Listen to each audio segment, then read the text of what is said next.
Hello everybody, so today I will talk about algebra. The topic today is we need to find the solutions of this one.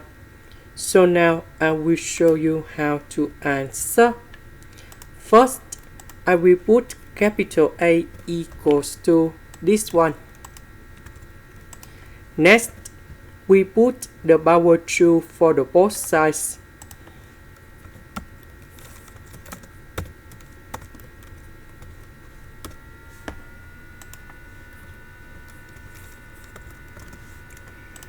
So, in this situation, we can simplify the first square root.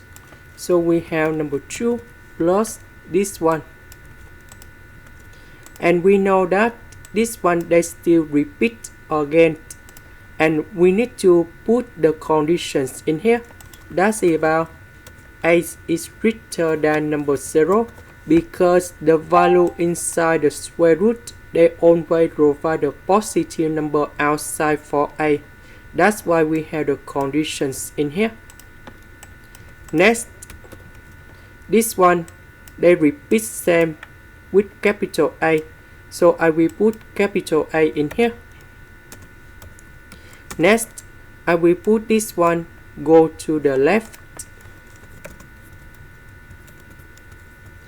And now we can find the solutions of capital A.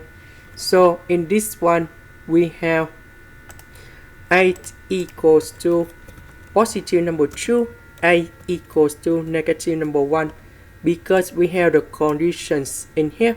So we just choose only A equals to number 2. And we need to reject about this one. And here is the final answer. This is the end. Thank you for watching.